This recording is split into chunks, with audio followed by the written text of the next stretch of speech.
Right, welcome. This is Solagbade, and I'm demonstrating here how to use one of my very first applications that I tried to sell, well, that I began selling by going on door-to-door pavement pounding, making cold calls, door-to-door sales calls to business owners and individuals. Right, when you load it up in Excel, this is how it appears. It loads this floating form. On screen is frozen there. Okay, so it loads that and it appears like this. Okay, then normally what you would do, the first thing you would do is click in here on the update settings table to come to this table where you would specify your income heads. Okay, and then specify, for instance, another level or a lower level of the detail on that income heads. For instance, I have a number of software I sell. This is the Hotel Records Business Manager. This is the Business Center Cash Flow Tracker, which is this one you're looking at right now.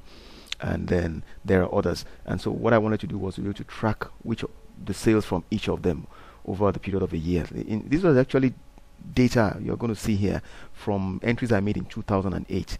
They are live data for almost a year. Okay, so and then I had services I produce as support service, software installation. I had my feed formulation handbook, information product, web design service, job-based coaching for individuals as well as groups, and I had consultancy, the best operating process management system, which I did for companies. And then I had my expense heads. I didn't want to have anything called miscellaneous because I wanted to know where my money was going. And so then this is something that's like a default in the software. This just enables you to choose whether you're posting income or expenses. You see those in the drop menu. All these you can actually customize for your own needs, and then of course if you're going to use the software, you will put in your own income heads and your expense heads. Okay, and then here you could specify the names of, in my case, these are names of clients that were paying me. Okay, and so I wanted to be able to post the figure that would put in their names and then be able to just choose the names from a drop menu rather than type the names. Now the software needs that because in order for it to generate reports, it actually needs you to spell the names exactly as they appear. And that includes even these items you're looking at here, these entries here. Now you take a look here, you see support service delivery. That does, I mean, this is not consistent with what you have in a car fuel. These are expenses. Support service delivery is an income head. So for you to see the income heads, you click sales income here, and then this changes, and you can immediately see support service delivery becomes available.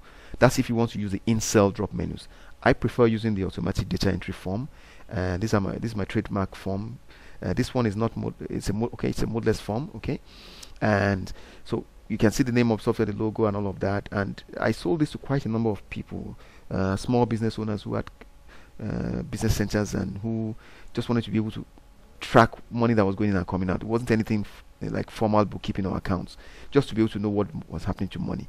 And at a point I began using it for myself, and as soon as I noticed that consultants were also buying it from me. Now how do you use it? It's simple.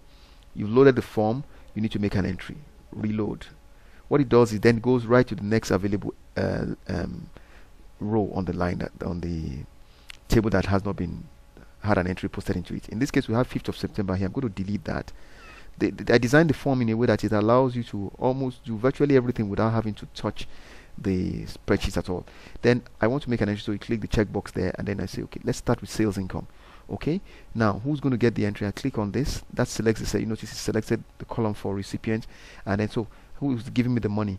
Okay, so maybe it's Medin Hospital, for instance, and then I type the description. Maybe it's support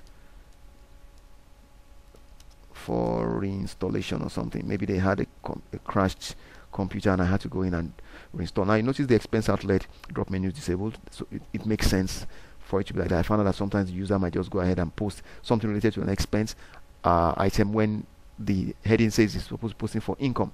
So it enables the income heading, and then I can come here and say, okay, support service delivery. Okay, then I come in here and I put in the amount. Maybe normally I used to charge them about 5,000 naira.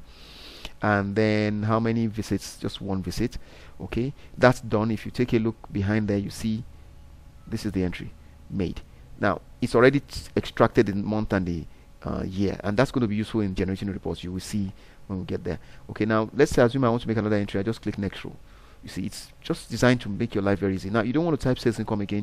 You want to make another entry for sales income, so just click, and that does that. The same thing. Maybe it's for Medin again. Maybe if it's for Medin again, you click, it posts Medin there. You notice, okay. But let's say it's not for Medin, then you click, you delete that, and then you choose. Maybe it's Multi Hospital, for instance.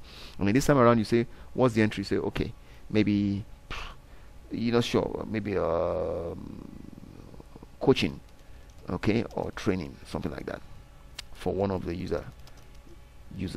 Okay, as I've typed that, take note, it appears right in the cell where it's supposed to be, the detail. Okay, now I've done that. Then I come here and I'll think, okay, let me look at what okay, job-based costing, maybe personal. Okay, I do that, and then I come here and say how much was it. If it's the same amount, possibly maybe I spent an hour or something, or 30 minutes, and I click that, what happens? It posts the same amount again. Can you see that?